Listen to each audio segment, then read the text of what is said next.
নমস্কার বন্ধুরা, আমি Soumita. Welcome back to my channel. আজকে বানাবো শীতের সন্ধ্যায় সবার পছন্দের একটি স্ন্যাক্স, চিকেন মোমো।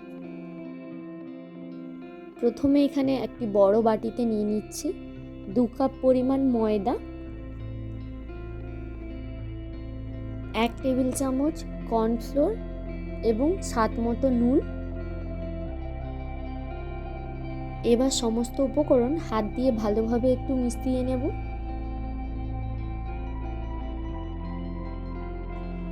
এরপর হালকা গরম জল দিয়ে সফট একটা ডো বানিয়ে নেব।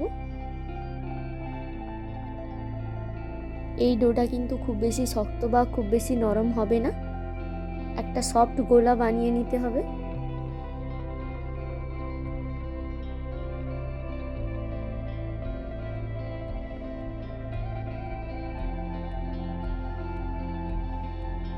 আমার এখানে ডোটা তৈরি হয়ে গেছে।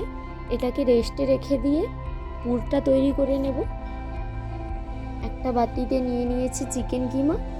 এতে দিয়ে দিচ্ছি 1 কাপ পরিমাণ পেঁয়াজ কুচি, কিছুটা ধনেপাতার কুচি এবং কাঁচা লঙ্কার কুচি। আপনারা ঝাল অনুযায়ী কাঁচা লঙ্কা বাড়িয়ে কমিয়ে নিতে পারেন এবং স্বাদ মতো দিয়ে দিচ্ছি নুন।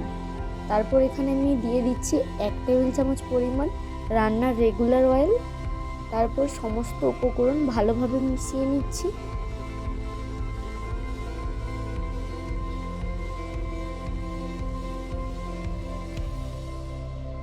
ভালোভাবে মেশানো হয়ে গেছে।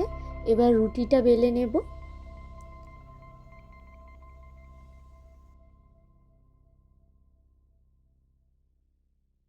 এখানে আমি ময়দার ডোটাকে 3 ভাগে ভাগ করে নিয়েছি। প্রত্যেকটি ভাগ থেকে একটা করে বড় রুটি বেলে নেব।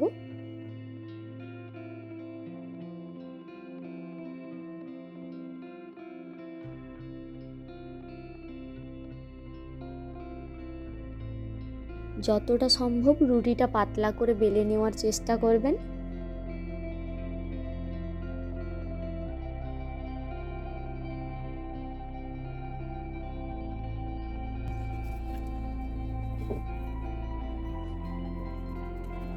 তারপর আমি এখানে এরকম একটা স্টিলের বাটি দিয়ে গোল গোল করে কেটে নিচ্ছি।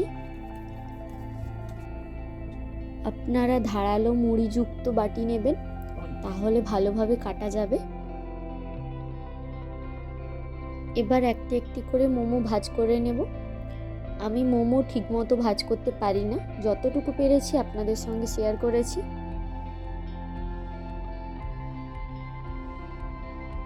মোমো আপনারা যে কোনোভাবে ভাজ করে নিতে পারেন।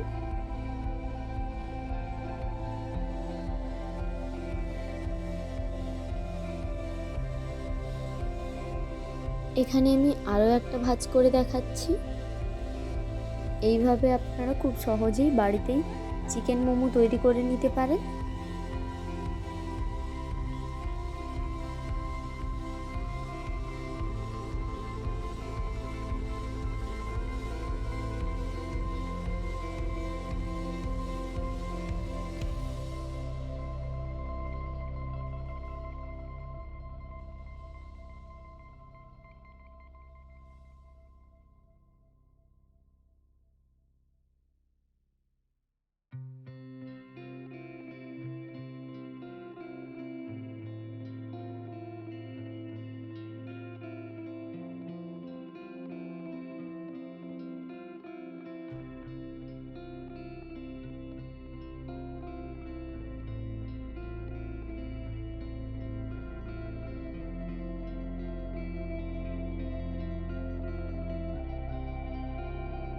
সবগুলো মোমো আমি ভাজ দিয়ে নিয়েছি। এবার ভাপিয়ে নেওয়ার পালা। আমি আজকে মোমো স্টিম করব, আপনার ফ্রাইও করতে পারেন। এখানে এরকম ছিদ্রযুক্ত একটি স্ট্রেনার নিয়েছি। এতে সামান্য তেল ব্রাশ করে দিচ্ছি। অন্য একটি পাত্রে জল গরম করে নিয়েছি। জলটা ফুটে গেলে স্ট্রেনারটা পাত্রের ওপর বসিয়ে মোমোগুলো ওপর থেকে বসিয়ে দিচ্ছি। এর ওপর থেকে একটি ঢাকনা দিয়ে দেব এবং ঢাকনা দিয়ে 10 মিনিট ভাপিয়ে নিচ্ছি।